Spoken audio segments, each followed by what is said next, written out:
Bien, empezamos, Anderson. Muy buenas noches con todos. El día de hoy tenemos la satisfacción de tener al doctor Anderson Farias do Nascimento. Él es de Brasil. Esta es la 12ª charla del ciclo de charlas del Centro Regional de Sismología para América del Sur.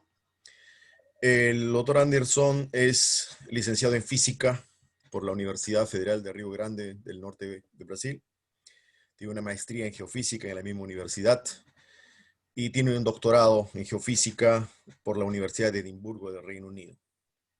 Él es profesor asociado del Departamento de Geofísica de la Universidad Federal de Río Grande del Norte, Brasil, coordinador del laboratorio sismológico de la misma universidad y representante nacional de Brasil en el Consejo Directivo de Ceresis.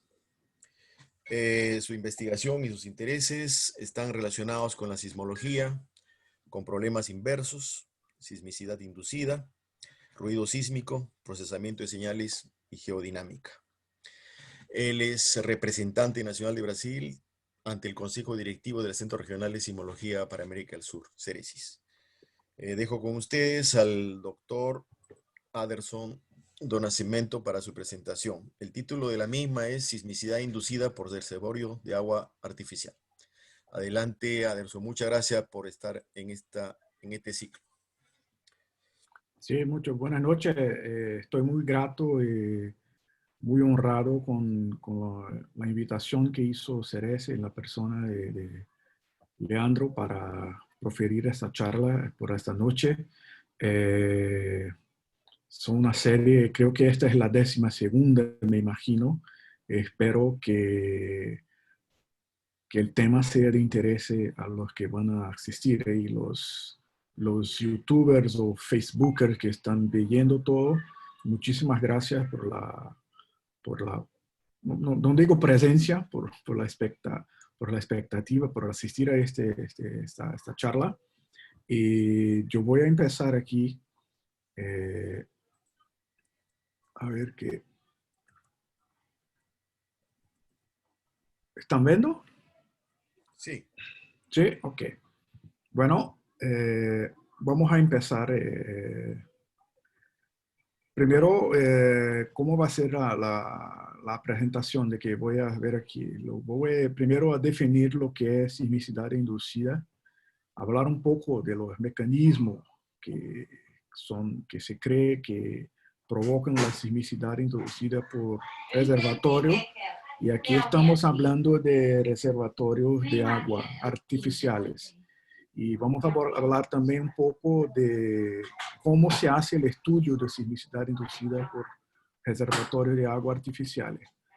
Después pasamos para unos ejemplos y para parte que para mí la parte 3 es la más importante, es el tema que tiene más conexión con otras áreas de geociencia, que cómo la sismicidad inducida ayuda a comprender las propiedades hidráulicas de fallas geológicas. Perfecto. Entonces, esto sería básicamente el rotero. Y 4, a últimas partes, conclusiones y consideraciones finales. Bueno, termo sismicidad inducida en general utilizado para decir de surgimiento o el aumento de sismicidad en una región asociada a una actividad humana, que puede ser un relleno de un yacimiento de agua, lagunas artificiales, inyección de fluido en las crostas, actividades de minas, etc. Entonces, toda vez que se dice que hay una asociación entre una causa antropogénica que causa una sismicidad, se puede utilizar el término sismicidad inducida. Hoy en día hay un sitio en la web muy bien hecho que se llama inducedearthquakes.org. En este sitio se ve que un mapa, una base de datos, que inclusive es todo gratuito, se puede ver todos los datos principales de los principales casos de sismicidad inducida, de todos los tipos, Entonces se ve que en todo el mundo hay casos, especialmente en América del Norte, Europa, en Asia también, muchos casos reportados de sismicidad inducida. Eso tiene que ver mucho con el nivel de monitoreo que son hechas más en Europa y Estados Unidos, y que si esto está menos hecho en Sudamérica, en África y otras partes. Pero se ve que hasta hoy hay por lo menos más de 1.100 casos relatados de sismicidad inducida. Con el advento del fracturamiento hidráulico como método de aumentar la producción de campos no convencionales, hoy en día el fracking responde por 1/3 de casos relatados de sismicidad inducida. Los otros 25% son asociados con mineración, son casos de solución, minas de solución, son casos de cambio de estrés por excavación provocadas por minas. Y un aporte también convencional son eh, lagos artificiales, que son estos aquí de 16% y un poco menos explotación de gas convencional también. Los otros están asociados con térmica, explosiones nucleares, incluso hay casos muy interesantes de construcción civil. Hay un caso en Taipei, en, en, en Taiwán, en que hay sismicidad asociada con la construcción de un edificio, de un predio, que era así con centenas de andares, centenas de pisos, que provocó sismicidad. Es un caso muy interesante, pero no vamos a tratarlo de él hoy. Entonces, básicamente, toda la vez que el hombre cambia el esfuerzo en el promedio geológico, esto cambia las condiciones de equilibrio y puede ocurrir una sismicidad. En mucha de la literatura, los tipos los hacen una diferencia entre inducida e engatillada, que se dice en portugués, inducida e engatillada, que sería induced versus triggered. Muchos de los autores dicen que el esfuerzo, la terminología inducida se debe a la mudanza de esfuerzo causada por la actividad humana, es más o menos del mismo tamaño, es comparable al esfuerzo de cizallamiento que ocurre en la falla. Y el tema, y esos mismos autores dicen que engatillado o triggered es cuando el cambio de esfuerzo que el hombre provoca es mucho menor que el esfuerzo asociado con en la falla, en los esfuerzos de cizalla en la falla. Yo pienso que yo utilizo siempre los términos inducido, induced y triggered como sinónimos, porque nosotros conocimos muy poco de cómo es casi imposible de saber cuánto esfuerzo antes es lo que tenía y cuánto era después. Entonces, excepto para los terremotos muy grandes, donde el cambio de esfuerzo en las fallas son muy mayores que lo que provocaron los terremotos, es que se puede decir, pero aparte de eso, nos conocemos muy poco de cómo es el estado de estrés in situ de las fallas geológicas bajo la superficie. Entonces, yo prefiero llamar inducido, induced y triggered como exactamente los mismos fenómenos, ¿está cierto? Perfecto. Incluso a la derecha vemos una publicación muy interesante de Hitzman, que una compilación del Consejo Nacional de Investigaciones de Estados Unidos, hablando de los casos de sismicidad inducida, y ellos mismos también prefieren utilizar el termo induced para todos los casos. Perfecto. Pero es importante decir que en muchos de la literatura que se ve, los hacen una distinción, aunque para mí me parece un poco artificial esta, esta diferencia, esta diferenciación, porque nosotros no tenemos mucho acceso a cuánto fue cambiado y cuánto estaba antes del esfuerzo, el estado de esfuerzo in situ de las fallas geológicas. Entonces, para mí, inducido e engatillado da lo mismo. Y mucha gente, pero eso es materia de debate también, pero yo prefiero llamar de inducido todos los casos. El tema de sismicidad inducida ganó mucho más atención, principalmente con las construcciones de grandes yacimientos de reservatorios de agua, especialmente en India, en varias otras partes de Brasil, de África, en Brasil también. Y la primera vez que las personas se dieron cuenta muy claramente del efecto que tenía la intervención humana en las sismicidades ocurrió en los años 60 en los Estados Unidos, en los años 60 en el Rocky Mountain Arsenal Injection Site. Los tipos ahí inyectaban agua de servicio, agua de tratada de producción de arsenales y los inyectaban en la crosta. Entonces, durante por un mes llegaban hasta 8 millones de galones por mes. 1 millón de galones son como casi 4.000 litros de agua. Entonces son 32.000 litros de a veces de agua por mes. Observaron que lo hacían esto, aquí por arriba está la cantidad de agua que era inyectada y lo percibieron que había claramente asociado con el gráfico de arriba, de inyección de residuo contaminado. Aquí por abajo acompañaba también el nivel de sismicidades.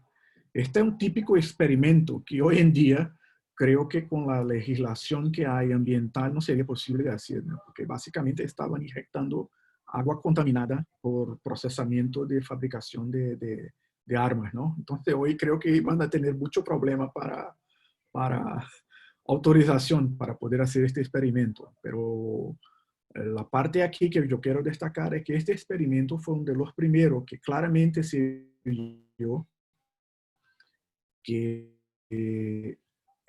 la inyección de fluidos en la crosta puede modificar muy claramente las condiciones de esfuerzo y provocar sismicidad, como está aquí abajo, ¿no? La explicación para esto se da desde un punto de vista conceptual es bastante directa. Hace ver que se supone que aquí, vamos a suponer que tenemos aquí un plano de falla que está preenchido por un fluido, que esta falla está bajo un esfuerzo normal y a ese esfuerzo de cizalla, ¿no? Entonces, podemos definir una resistencia de la falla de la roca como siendo esta grandeza aquí, mu, que es la coeficiente de fricción, el cambio de esfuerzo normal y el cambio de esfuerzo de cizalla. Y el esfuerzo de presión de poro, la contribución de presión de poro, es siempre para bajar la resistencia de la falla, la competencia de la falla al esfuerzo. Entonces, este modelo conceptual se puede muy explicar que la presión de poro y el incremento del esfuerzo de cizalla siempre baja, aquí delta S menor que cero, hay la falla se torna más flaca, más débil. Y aquí, por otro lado, dependiendo de la manera que está configurado los esfuerzos normales de cizalla y poro, hay casos también en que se puede fortalecer la falla y tornarla menos susceptible de romperse. Entonces, desde este punto de vista, la sismicidad inducida se puede básicamente reducir a esta ecuación. Esta ecuación es que gobierna todo. Pero, como se dice, el diablo vive en los detalles, ¿no? Vamos aquí a un poco más de detalle en este entendimiento conceptual. Entonces, básicamente, desde el punto de vista del círculo de Moore, lo que ocurre es que usted cambia el esfuerzo antes y después, y ahora la configuración de esfuerzo es tal que toca el envelope de Moore, y por tanto hay una configuración que facilita la sismicidad y la ruptura de la falla. Entonces, hay primero, cuando se construye un lago, primero efecto es el efecto elástico, el peso, el load de la carga de agua bajo la roca, en la subsuperficie. Entonces, también, dependiendo de la manera que están configurados los esfuerzos principales, sigma 1 y sigma 3, dependiendo de la orientación y de qué lado de la falla, aquí está muy simplificado, si la falla está en el lado hanging wall o footwall, usted puede tener una condición instable o estable, ¿cierto? Entonces, es posible, utilizando mecánica clásica, prever, y si tiene la idea de la geometría, tener una idea de cómo va a cambiar los esfuerzos bajo el lago cuando se está construido, ¿no?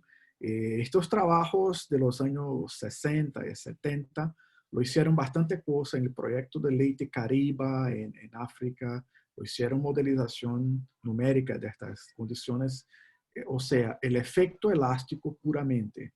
Pero el efecto elástico es uno de ellos.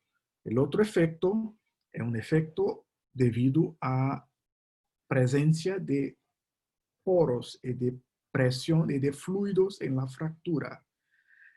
Este cambio de la presión de poro puede ser de dos tipos.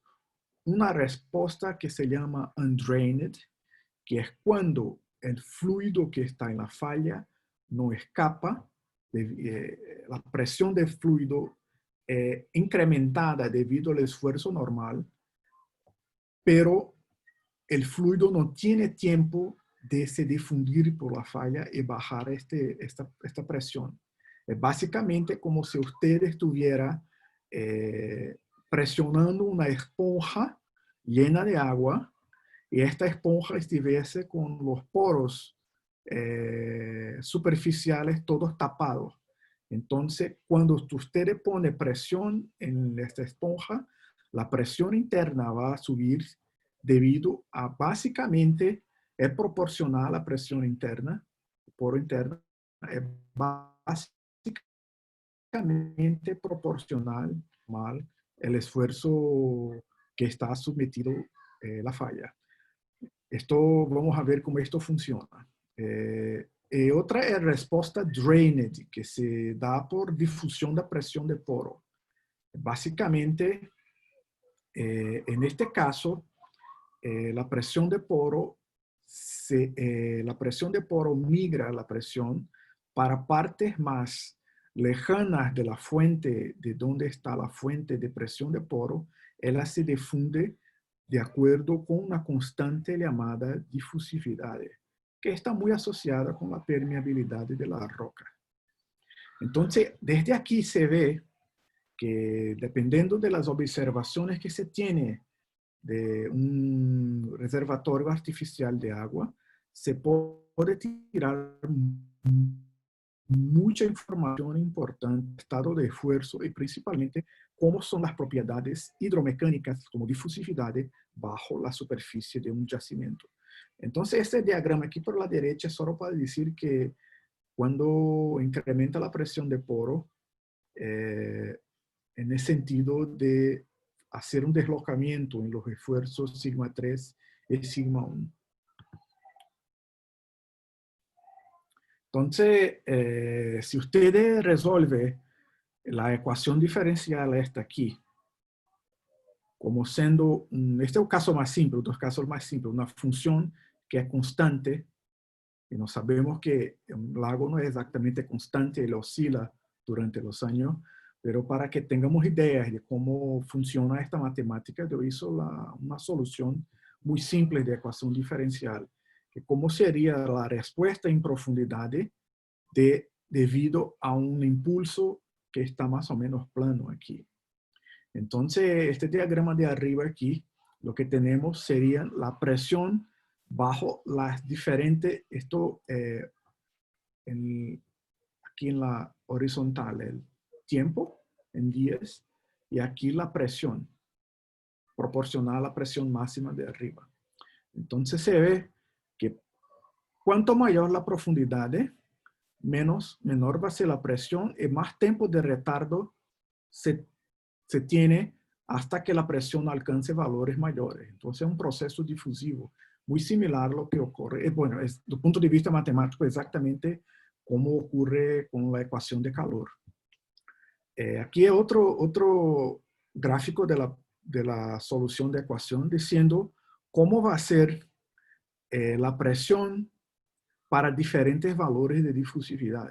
Entonces, para diferentes valores, estos son los valores mayores, esos son los menores. Entonces, a medida que los valores se quedan mayores, está más fácil para la presión difundirse y, por tanto, es más fácil que el cambio de presión sea mayor y llegue a profundidades mayores. ¿Okay? Estos son dos ejercicios muy simples solo para demostrar que lo más importante aquí es entender que este valor de D aquí es el punto clave para, diría que para toda la charla que voy a continuar aquí. Entonces, hay muchos casos de sismicidad inducida y yo no voy a escribir todos aquí, como hay por lo menos más de una centena de casos de sismicidad inducidas por reservatorios artificiales, pero lo que se observa muy claramente en la mayoría de Taiwán lo compiló de forma muy buena en un paper de los años, ainda en los años 90, en los años 2007, lo pone de forma muy clara en este diagrama. Cuando llenas un lago, tiene el efecto elástico, que es instantáneo, junto con el efecto instantáneo de elástico, tiene el efecto undrained, que esto es que está asociado al cambio de presión de poro instantáneo también. Pero con el pasar del tiempo, este cambio aquí, la falla empieza a un proceso difusivo que se toma parte en la difusión de poro, se va recreciendo en periodos más lejanos en el tiempo. Entonces, en general, lo que ocurre en los reservatorios artificiales es que hay sismicidad luego al principio, con la respuesta undrained, y junto con con la respuesta elástica, y después de algún tiempo se observa muy claramente rupturas, terremotos, sismicidades, después de algunos días. Y esto todo es controlada por esta constante difusiva, que esta constante difusiva se puede también ser calculada por la distancia de la fuente hasta donde empezó la sismicidad, dividida básicamente por el intervalo de tiempo del máximo de sismicidad hasta el onset, el inicio de la sismicidad, perdón, el máximo de agua hasta el máximo de sismicidad. Entonces, esto para decir que se puede utilizar la sismicidad inducida como una proxy, como un modelo, como un sensor de la difusividad de las propiedades de roca bajo la superficie. Entonces, en la literatura hay varios tipos de maneras de estudiar la sismicidad inducida por el reservatorio. Entonces, dependiendo de la forma de la matemática que quiere, usted puede tener una modelización acoplada que llaman de coupled, donde los esfuerzos influencian la presión de poro y viceversa, el fully coupled. Este segundo tipo es que los esfuerzos y la presión de poro son independientes, y hay otros tipos en que los esfuerzos pero no viceversa. Entonces, dependiendo del nivel de complejidad que uno tenga acceso en la modelización, se puede hacer varias aproximaciones. Entonces, desde los años 70, hay varios tipos de modelos que tratan de explicar este tipo de sismicidades. Y en la realidad, todo esto que está puesto aquí, muchas de las ideas fueron compiladas por Tawani en 97 también. Entonces, esto quiere para decir también que es posible hacer de todo tipo. Y aquí hay un punto importante, es que aquí empezamos a hablar de una entidad, las fallas geológicas. Como si tú preguntas a un geólogo cómo es una falla y tú preguntas a un geofísico que trabaja con sismicidad inducida o matemático lo que sería una falla, van a tener ideas completamente distintas. El nivel de complejidad que hay en una falla geológica real no es ni lejos capturada por una modelización matemática. Esto va a ser una dificultad. No, otros sí, no hay, pero han hecho bastantes trabajos en sismicidad inducida utilizando este tipo de conocimiento. Aquí yo voy a apenas a título de ilustración mostrar un ejemplo muy interesante que está en Costa Rica, donde lo hicieron un experimento de monitoreo durante casi 8 años de un reservatorio aquí en la parte central de Costa Rica. Lo que los tipos lo vieron es que aquí en este histograma colorido son los números de eventos por mes. Y aquí la línea negra es el nivel de agua del reservatorio. Se ve claramente que antes del reservatorio el nivel de sismicidad era completamente distinto de lo que había después que la represa fue construida. Incluso con magnitudes acima de 4.5. Entonces, había en este trabajo también una preocupación de monitorear este reservatorio por cuestiones de seguridad, ¿no? Y además, Costa Rica, una zona sísmica, ¿no? Entonces hay que monitorear bien esto. Y fue descubierto también aquí, se lo hicieron que muchos de los terremotos de magnitud de 2 y 3, de magnitud de, todos de magnitud de mayor que 4 y de magnitud de mayor que 2 se daban mayoritariamente después que el reservatorio fue construido. ¿Okay?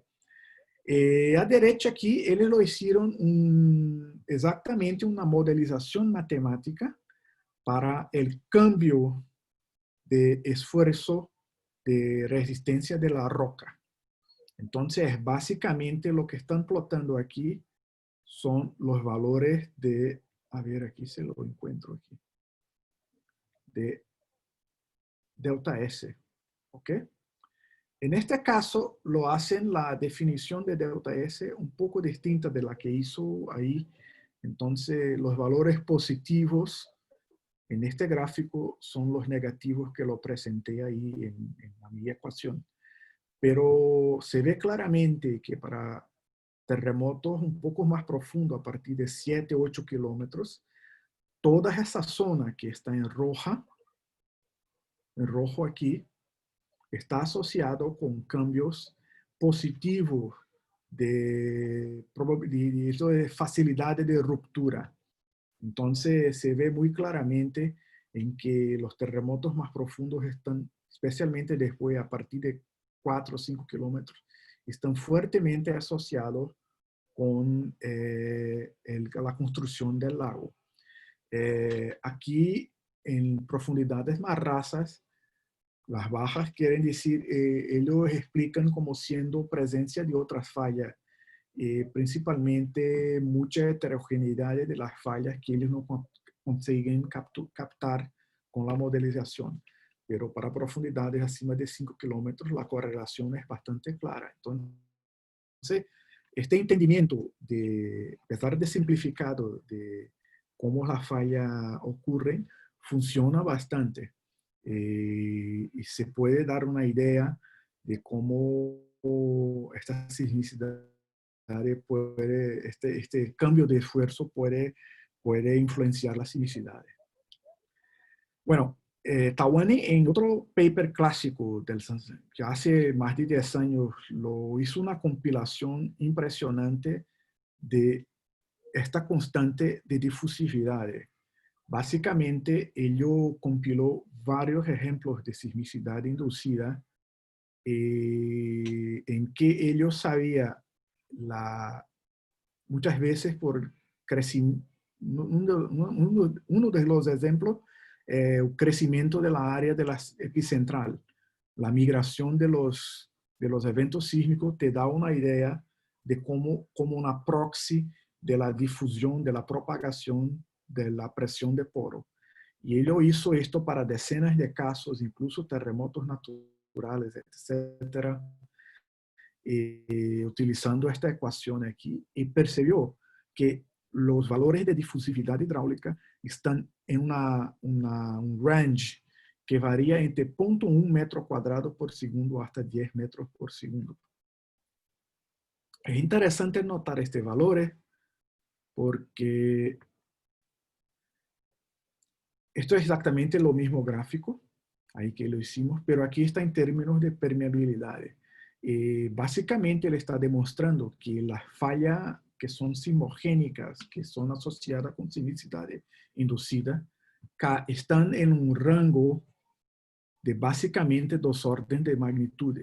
Y aunque sabemos que la sismicidad, que las permeabilidades de falla, ellas pueden cambiar hasta 7, 8 órdenes de magnitud. Entonces lo que estamos viendo aquí es que las fallas que son sismogénicas, ellas son sismogénicas bajo un rango muy específico también. Otro ejemplo interesante de esta aplicación fue una secuencia sísmica que no está asociada con sismicidad inducida por un reservatorio, pero los tipos tuvieron un monitoreo muy interesante en esta área y lo descubrieron que la migración de los eventos sigue también, cae muy bien con una ecuación de difusión. Entonces, ellos están asociando esta migración de los eventos a algún tipo de migración de presión de poro después del primer shock, los primeros eventos sísmicos. Entonces, este ejemplo aquí lo he traído para que vean que los conceptos de sismicidad inducida son muy utilizados también hoy para discutir cosas que no están a veces muy directamente asociadas con sismicidad inducida, pero el efecto de difusión de poro, de presión de poro en la falla es exactamente lo mismo, muy semejante a lo que ocurre en los casos de sismicidad inducida. Y todo al final es por cuenta de la falla geológica. Fallas geológicas son estructuras geológicas que se cambiaron, que sufrieron mucha deformación en muchos procesos geológicos, en escala de tiempo y de espacio muy grande. Entonces, dependiendo de la proporción, hay modelos de falla, ¿no? Hay modelos de falla. Este es el más famoso de Kane, que ya tiene más de 20 años, en que las fallas geológicas, a depender de la proporción de materia de gauge, de brecha y de fracturamiento auxiliar, ellas pueden ser clasificadas en este diagrama. El problema con los modelos es que, bueno, cualquier modelo es una simplificación de la realidad y por tanto está equivocado, ¿no? Es una frase muy famosa de George Box que dicen que all models are wrong, some are useful, ¿no? Entonces eso es bien verdad. Es que es imposible que estos modelos mentales que las personas construyen, ellos son muy limitados, son finitos, son incompletos y son sujetos a bias. Nosotros tenemos limitaciones culturales de la forma de experiencia de geología. Muchas veces es difícil cuantificar. Entonces, mucho de lo que no sabemos de la estructura de permeabilidad de la falla, y por eso mucho de que no sabemos cómo se comporta la conductividad hidráulica de la falla, en subsuperficie es exactamente porque nuestros modelos mentales son limitados y además tenemos muy poco acceso a muy raro de encontrar exposiciones de falla en que muchas veces encontramos varios planos, pero no encontramos una falla totalmente expuesta. Esto no es posible, ¿no? ¿Y cuál es la importancia de todo eso?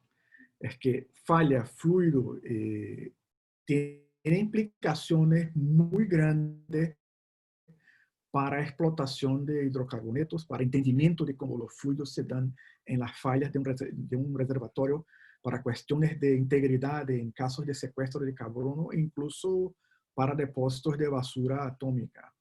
Entonces, sería muy interesante que fuera posible de imaginar la falla y tener una estimativa de cómo se comportarían las fallas con los tiempos en términos de propiedades hidráulicas. Esto sería el santo graal, así, Holy Grail de ingeniería de reservatorio, ¿no?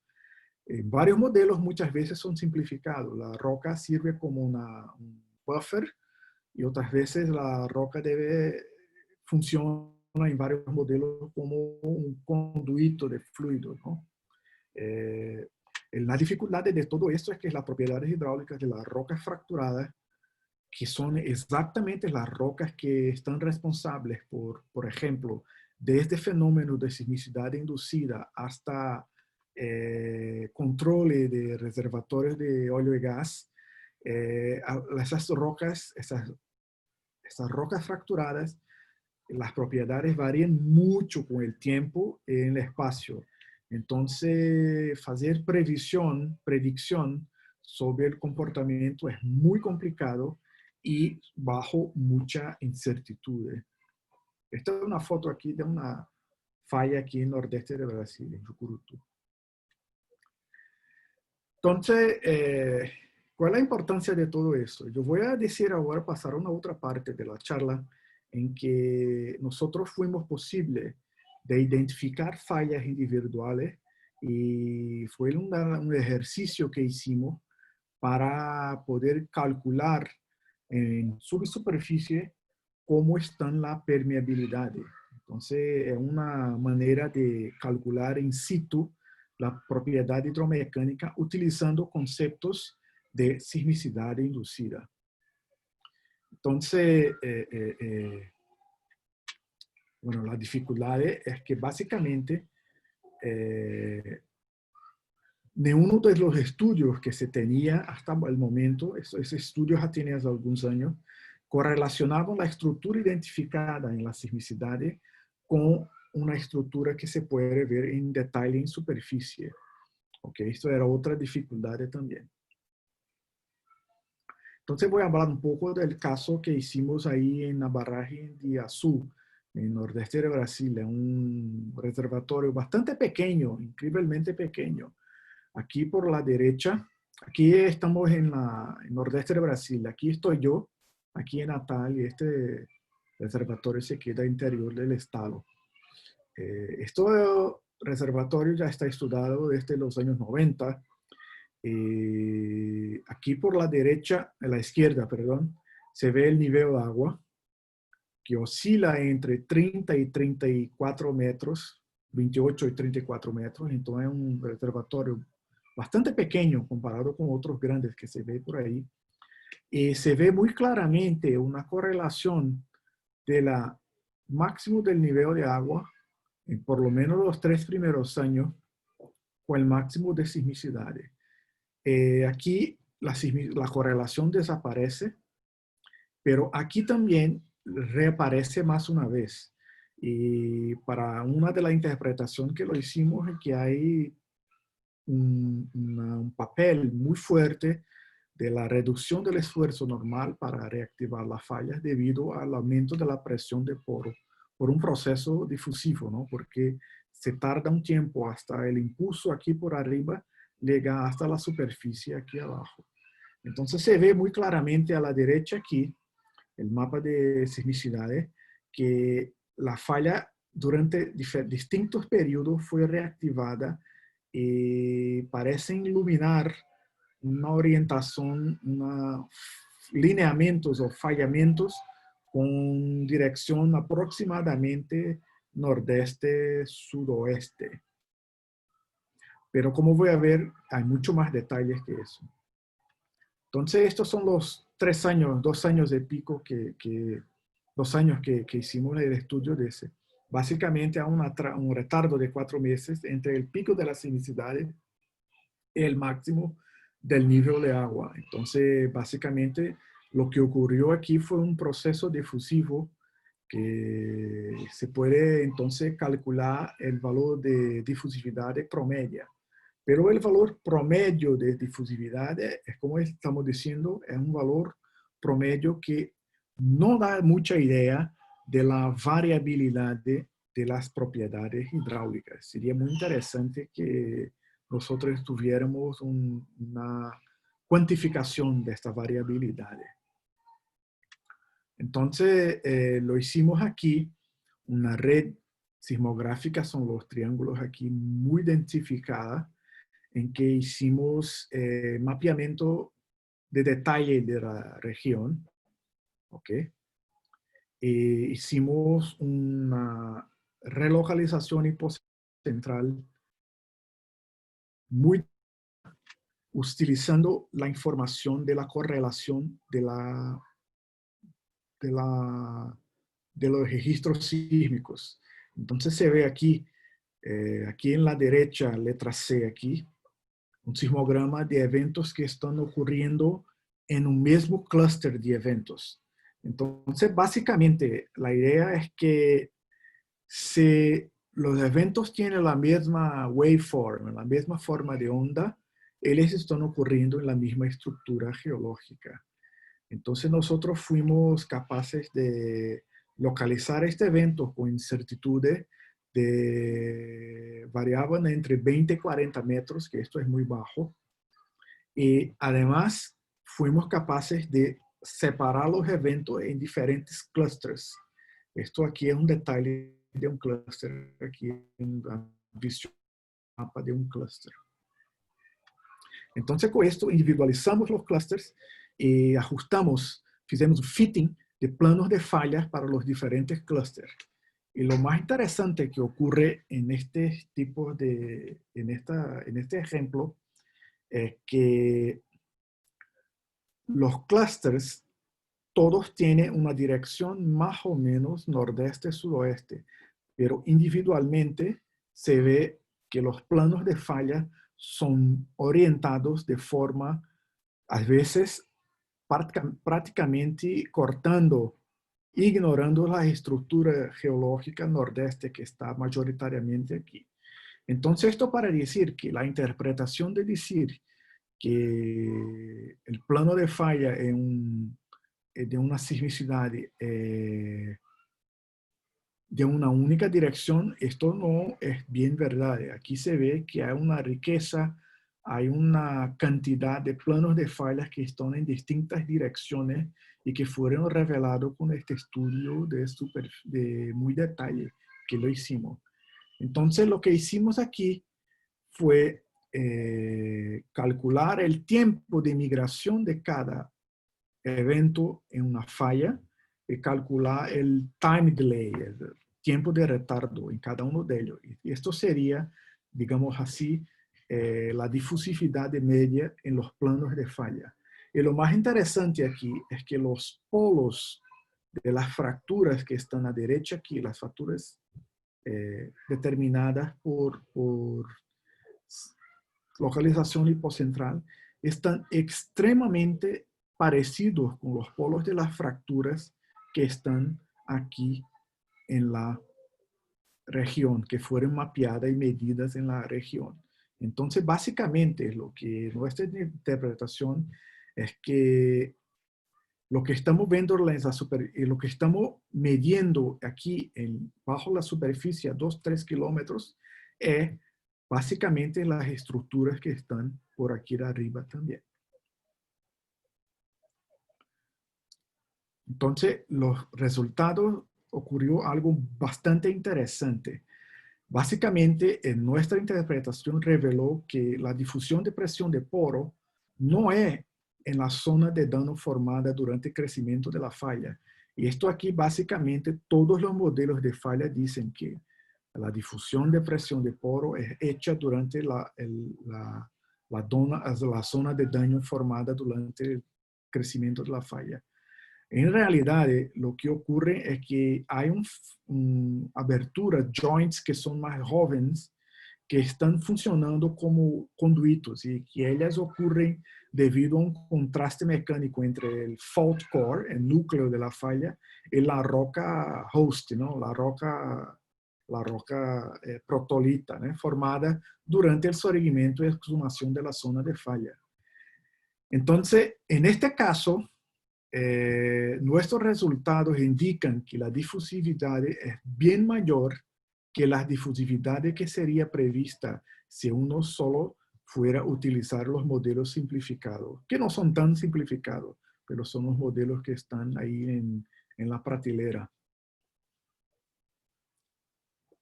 Entonces, calculamos que los valores de la transmisividad varían de 2 órdenes de magnitudes también en profundidades. Y esto fue un resultado bastante interesante porque es una pena que no hicimos petrofísica de las rocas, eso sería una otra cosa interesante de hacer, pero bueno, esto va a ser otro trabajo, me imagino. Entonces ficamos muy contentos porque la sismicidad inducida dio oportunidades para poder visualizar las fracturas que tiene de facto impacto en flujo y migración de la presión de poro y dan mucha idea de la variabilidad de las condiciones hidráulicas, hidromecánicas de la falla. Lo más interesante es que un pequeño incremento en la presión de poro de medio kilopascal es lo suficiente para iniciar las sismicidades. Consideraciones finales.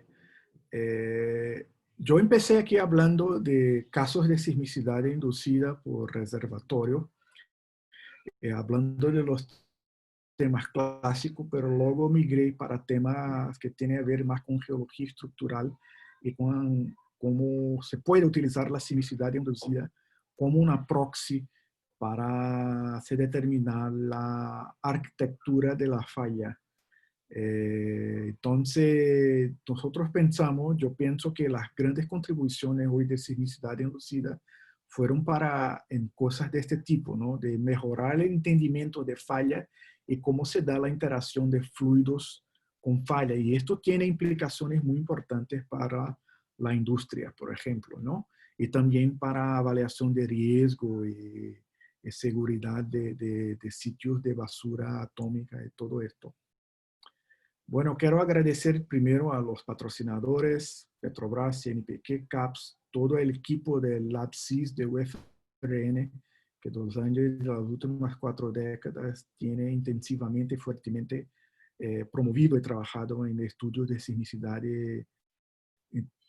en Nordeste de Brasil, en particular varios colegas de UFRN, Francisco Hilario, gente que ha trabajado en Escocia, en Canadá, en Irlanda. En particular, quiero dedicar esta charla a mi ex supervisora Patience Cowie en memoria. Muchos de los resultados y muchos del entendimiento de falla fueron frutos de las varias discusiones y de varios trabajos que ella hizo tuve suerte de trabajar con ella y mucho de desarrollo sobre entendimiento de crecimiento de falla fue hecho por ella y sus grupos. Dedico esta charla a Patience. Muchas gracias por vuestra atención y si necesitan entrar en contacto conmigo, esto es aquí mi email. Ok, creo que es eso. Muchas gracias. Muchas gracias, Anderson, por tu charla. Muy interesante. No sé si hay alguna pregunta, alguna observación. Los micrófonos están abiertos. Mira, quería comunicarte que hace muchos años, cuando yo casi ingresé al Instituto Geofísico del Perú a trabajar, había una red en, en la zona donde iba a ser la represa de Poechos, al norte del Perú. Y nosotros procesábamos la información de esa red. Obviamente no teníamos la tecnología de ahora, ¿no? Había que hacerlo a mano, en fin. Pero tuve la suerte de mirar, observar qué ocurrió cuando empezó a generarse el embalse de la represa. Y realmente fue espectacular ver el incremento de la sismicidad en el tiempo cuando empezaba a llenarse el agua, ¿no? Obviamente yo, hasta ahora, para mí, muchas de lo que has hablado, para mí no es conocido. Te agradezco por eso. Y también en el centro del Perú, en Tablachaca, que es una zona que queda por el departamento de Huancavelica y Junín, hay una central hidroeléctrica y hay una presa, un embalse, ¿no? Un embalse. Se han instalado también una red. Pero generalmente los análisis que se han hecho, hay una falla muy importante que es la falla de Huaytapallana. Y que los análisis que se han hecho no veo que hemos ignorado probablemente todo lo que has expuesto en tu charla. Y bueno, eso es como comentario. Y como pregunta, quería preguntarte si hay algún caso, creo que hay un caso, me parece que en India o África, que la sismicidad inducida ha generado un sismo grande. Sí, sí. En India, en India fue el de Koina en los años en 67, creo. 67, fue un de magnitud de acima de 6, creo. Y fue un sismo. Bueno, dicen que los sismólogos viven de eventos, ¿no? De sismo. Entonces, esto despertó mucho de la atención para el tema de sismicidad inducida en los años 60. Especialmente porque hubo una preocupación de los organismos que estaban financiando estas grandes obras, porque esto todo fue financiado, muchos de las... un embalse es algo que costa, ¿no? Claro. Entonces muchas veces bancos mundiales, otros bancos de desarrollo, ellos exigen que sea monitoreado y muchos de los protocolos que hoy se ven fueron creados durante los años, hasta los años 80. Después, el ritmo de construcción de embalse se cayó un poco, creo que con el fruto también de la economía también, ¿no? Y otras formas de generación de energía, ¿no? Que fueron en vez de solamente hidroeléctrica.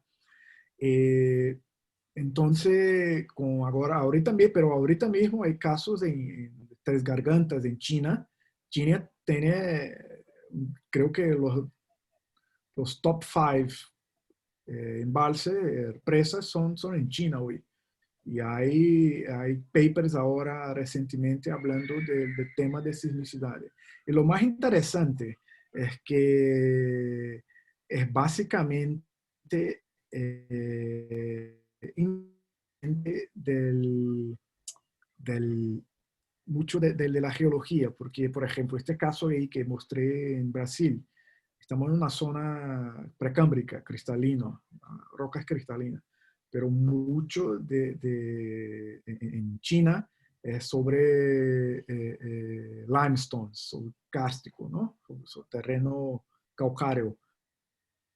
Entonces, la litología en sí no es lo más importante. Lo más importante es la presencia de falla. Si hay falla, hay que mirar con atención. Muchas gracias, Anderson. Una de las cosas que estaba acordándome que cuando hablabas es, en Tablachaca, por ejemplo, nosotros hicimos a veces algunos informes. Cuando llovía, en el momento de lluvias, aumentaba también la sismicidad. Probablemente Sí, aumentaba el hay nivel del casos. embalse, ¿no? Y bueno, eh, hay han escrito, dicen, hay un señor que nos dice, para ahondar más en el tema, ¿nos podría compartir bibliografía o recomendar libros? Excelente presentación, doctor Anderson, parabienes. De repente podrías ya después enviarnos alguna bibliografía para yo publicarlo, Sí, sí, para sí, satisfacer sí. el interés Yo, de estos. yo puedo indicar, sí, bueno, no la puso aquí en las diapositivas, pero este sitio aquí, inducedearthquakes.org, Ajá, eh, es muy completo. Lo hicieron un trabajo muy interesante de compilación. Voy a, voy a aumentar aquí un poco. Lo hicieron un trabajo muy interesante de compilación. Entonces, básicamente, toda la bibliografía de sismicidad inducida, en los casos claves, los casos más importantes, están en este website. Y te puede ahí filtrar por tipos de sismicidad, de países, magnitud, puede hacer varios tipos de filtros. Entonces,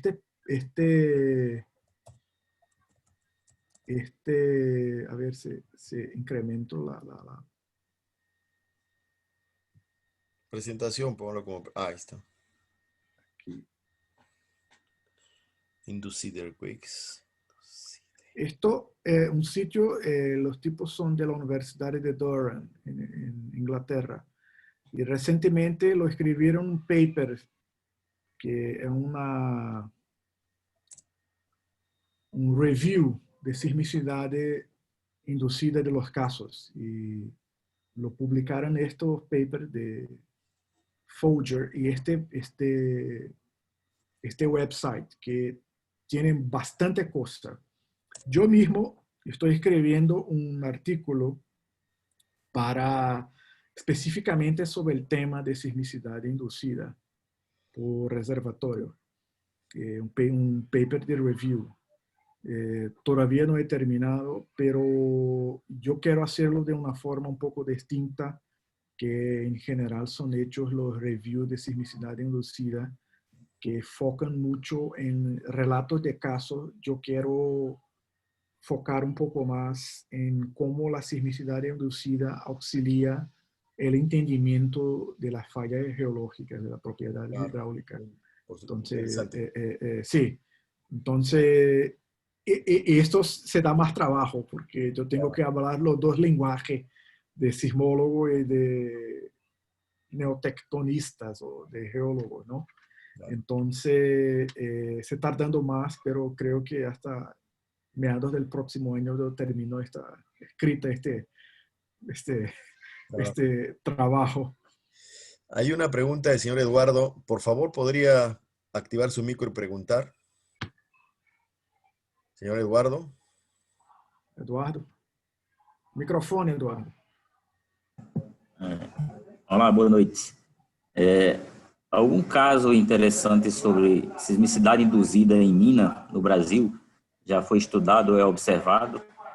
Isso, diante dessa situação, existe alguns órgãos, como Defesa Civil, tem alguma preocupação, o próprio governo brasileiro, em relação de controle e observação sobre esse acompanhamento, o estudo? Certo.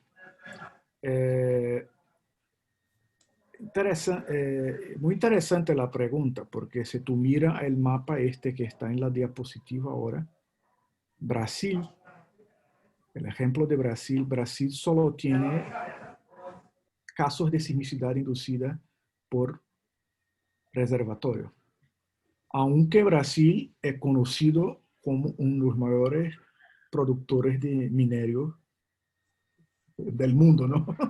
Hierro, oro, varios metales que están asociados con actividades de minería que son incluso más comunes que reservatorios de agua, pero Brasil no tienen, que es básicamente falta de monitoreo eh, y, y, y, que yo espero, yo creo que las empresas, las compañías que hacen esto tengan su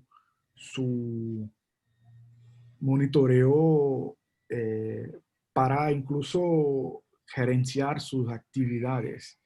Pero yo pienso que en caso de Brasil, que es un país continental, necesitaría de casos de una red mucho más densa en casos para monitorar la cuestión de minería. Hace algunos años tuvimos por lo menos 2 desastres provocados por actividades asociadas con minería.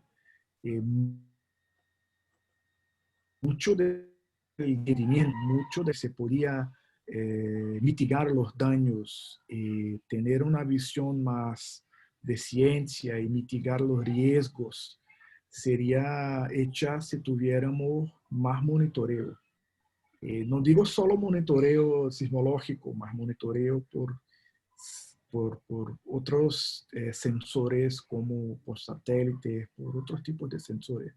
Pero es impresionante, Brasil tiene no hay ningún caso de minería reportado ahí por según el mapa, pero por lo menos no son reportados.